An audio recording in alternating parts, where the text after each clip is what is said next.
Hello, professor and classmates. I am going to present my alternative assessment technique, which is also formative and is project-based learning. Um, the alternative assessment technique that I chose is creative performances and exhibitions. And I base my decision on this. So we took a group and we analyzed these groups' characteristics or description that actually we obtained from an interview with a teacher. And characteristics from the group that I got are that is a sixth grade group, which has ages from 11 to 12 years old. They have an intermediate level of English. Their learning styles are visual, oral, and verbal.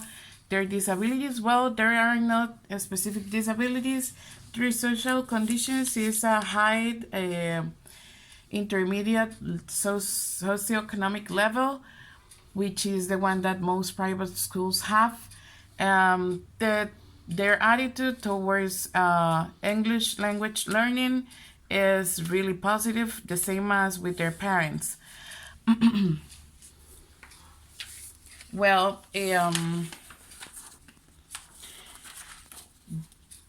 the reasons why I chose this technique is also because there is a necessity in the institution, in the school, that it comes from actually the administrative staff, is that they have mainly an academic way to assess or evaluate, in which they have basically what is classwork, projects, tests, concept, and attendance.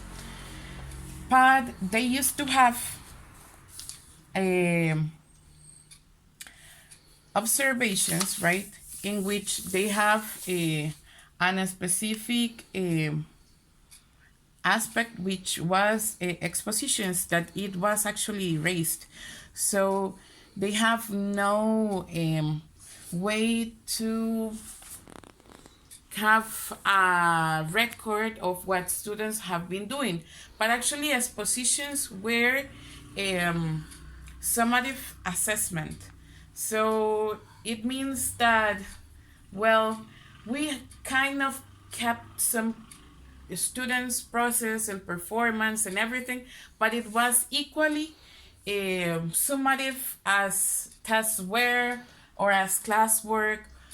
And actually, the administrative staff from school is asking for a different kind of assessment in which we can actually keep students' record, but without having a grade. Why without having a grade? Because it's necessary to take that necessity to push students for a grade and leave them to be free to express themselves, to grow, and then it is important to keep a record from that process.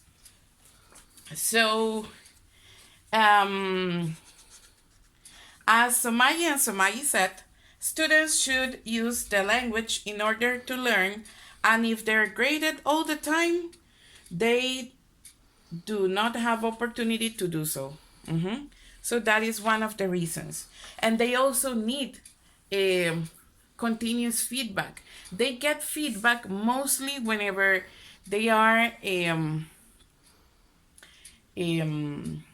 evaluated from tests, from projects, from classwork, but they do not have like a way to know if they are improving or not.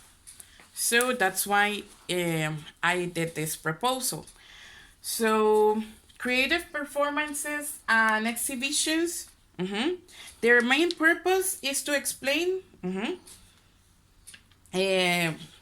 techniques to students that are applied for students to prove the demonstration or their knowledge, their their improvement for certain contents and abilities, um, for them to create authentic products as Ada and Ala said. Also, as I said before at the beginning, this proposal or this technique is actually based also in PBL, right? Project-based learning. Why project-based learning? Because they are going to need time to develop the whole activity, the whole technique.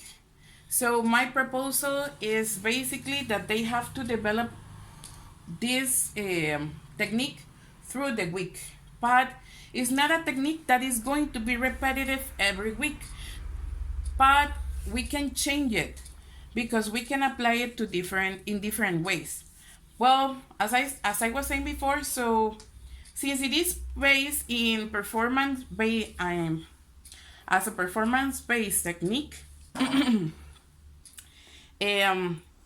I also have a quotation that actually proves what I'm saying. So PBL is a constructivist instructional method that supports students' learning process through group work and social interaction.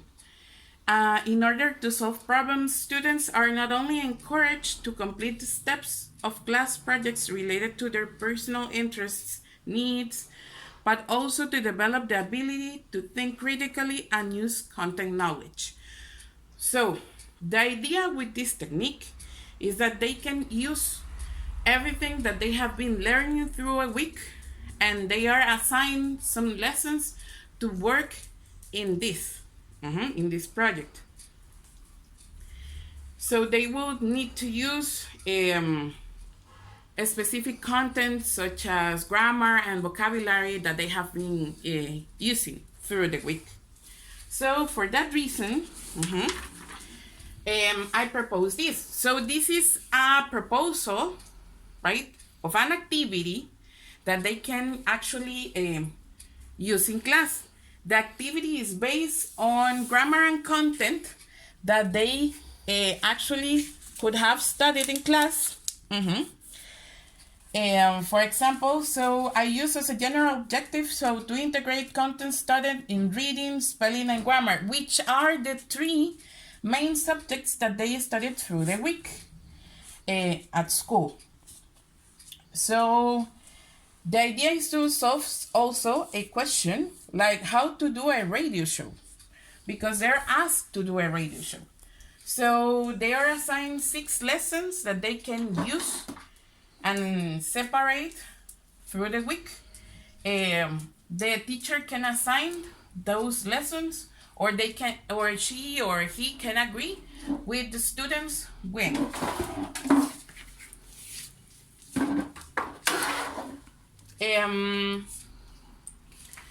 Then students will construct, or they will create a radio show told by people from migration movements. So the idea is that they will need to inquiry about also not only radio shows but also about migration movements.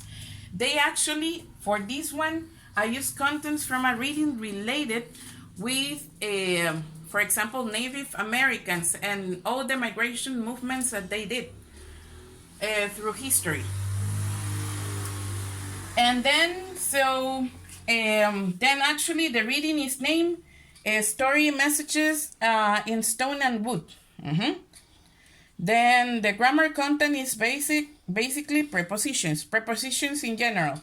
And then for spelling, we have these absorbed prefixes like immigrate, like impatient, like illuminate, like immature, like immigration, that they can actually use, like collaborate for these matters.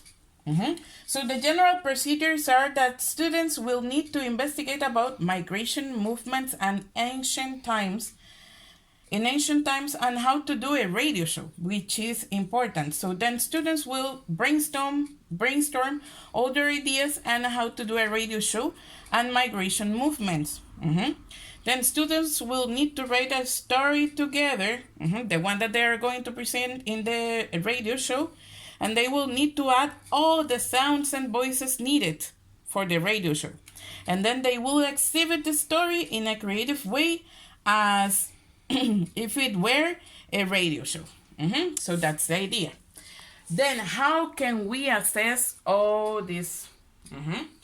For that reason, I prepare a can-do checklist that the teacher will be able to use for these matters. So the objective is to create a radio show using studied contents and grammar. So the student can provide information to develop the radio show, yes or no. And then if there is something else, the teacher can make some observations. Then the student can participate actively, giving ideas in the activity. That is important, students' participation, especially for project-based learning and for alternative assessment and formative assessment. And then the student can use vocabulary studied during the week. Then the student can use grammar content studied during the week. So it is important to keep then the use of vocabulary and the use of grammar.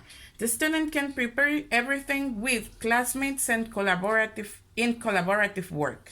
That is really important. I mean, some of the most important aspects related with this is that students will need to work together. So that means that they will be able to develop some other skills or abilities besides language skills. With collaborative work, they will also develop some soft skills. I mean, with soft skills, I mean like communication. It's not only the use of language, but actually how accurate can I communicate myself with others. And then this participation and collaborative work. Then, so it's not only to work together, right? It's to actually be an active participant.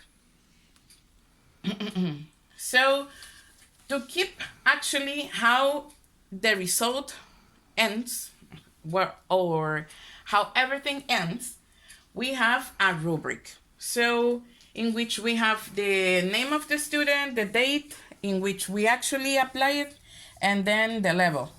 The categories that I include are creativity, like the radio show presents the topic and in a creative way it is attractive in terms of sound, voices, and argument. So it needs to be catchy.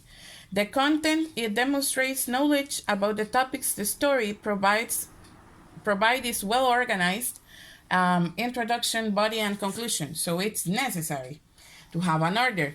Then the pronunciation is clear, few errors are present, but do not interfere with the comprehensibility. And then grammar, sentences are well structured, respect subject-verb agreement, which is important whenever they are even speaking. And then usage of verb forms, prepositions, and then fluency.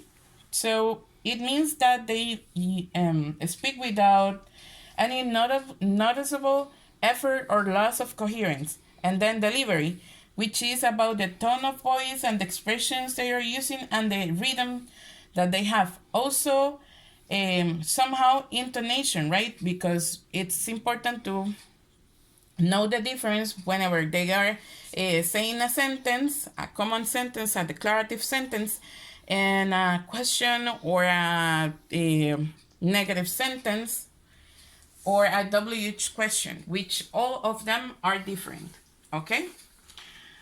So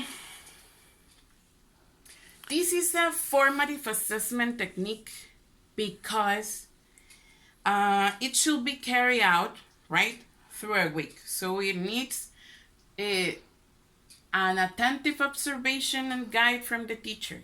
The teacher is not going only to be a guide, but also is going to be there for the students, right? He or she is going to be there from the moment they begin to the moment that they end. It's not that the teacher is going to be sitting in front of them, watching and observing everything that they are doing. No, the idea is that the teacher is always be to be there, like the book that they can always consult, that they can always ask whenever they're lost. Mm-hmm. Um, so formative assessment should be used, as McLean and Kelly mentioned, should be used to inform both the teacher and the student about their progress. So the idea is that we can use the information that we gather then to make decisions. Mm-hmm. To make decisions and say, well, they have some specific problems with prepositions, so my next week I might include it again, or I might include it again with the next topic for them to reuse that information, or to practice more, to include more practice, or to be specific with some students that might have some specific issues. Mm-hmm. So students and teachers will work together, but the idea is that with collaborative work, students will become in some point independent. They will feel empowered to work without asking much. So then the teacher will become in one point the guide, the facilitator only. But students will always have the teacher to ask for questions or doubts. Something important about this technique that I am proposing is that we can not only use it to produce radio shows, we can also use it to produce soap operas, to produce maybe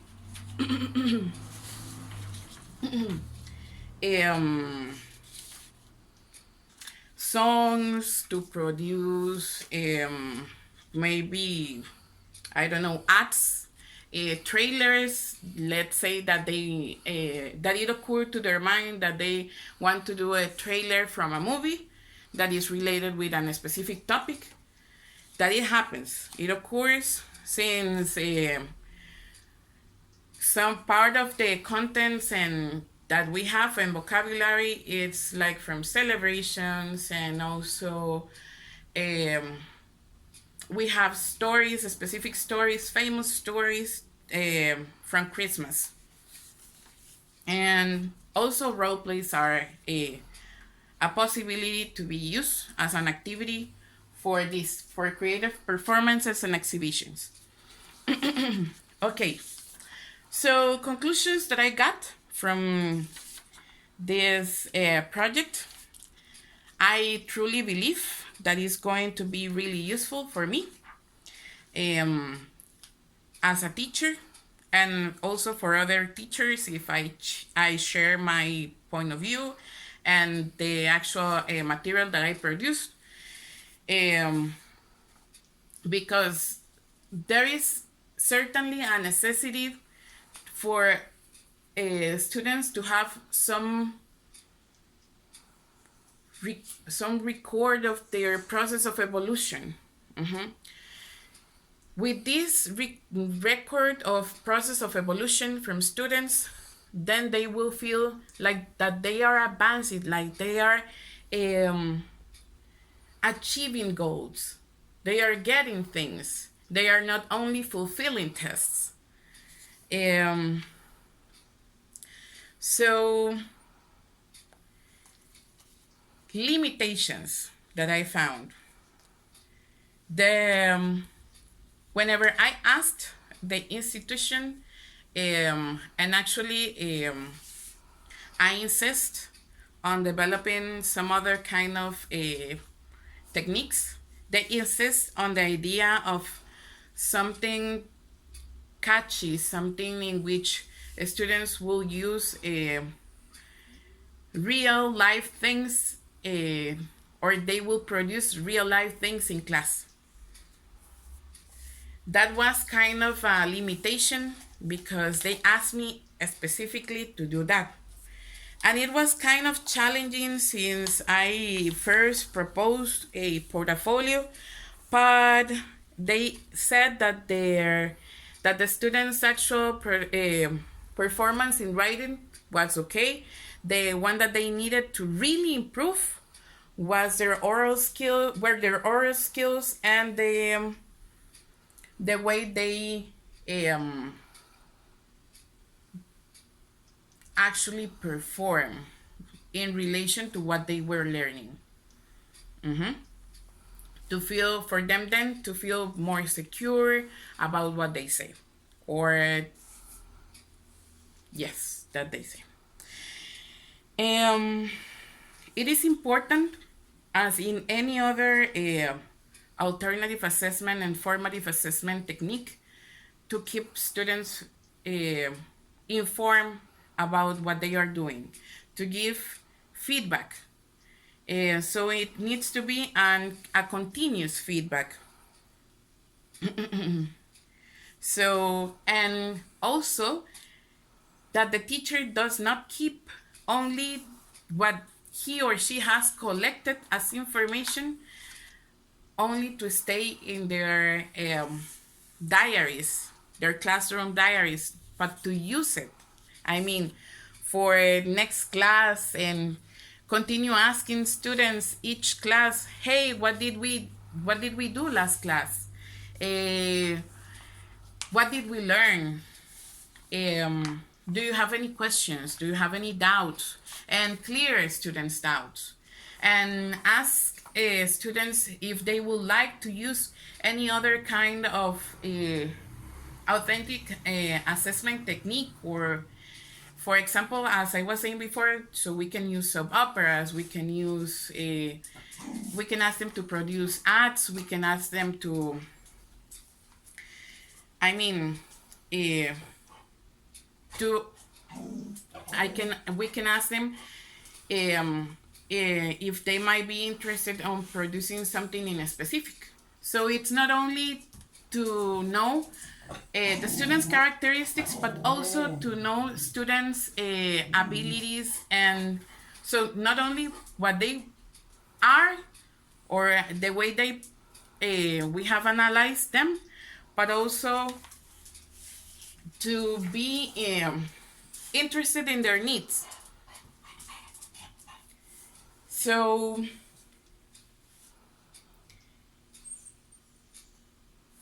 I know in this case, since it is a project-based technique, because it's based in project-based learning, it will need a lot of organization and a lot of planification, and the process will be kind of long at the beginning, but with time it will also be a wonderful tool, something that we can vary easily, and it will give more than it takes from our time. Thank you very much.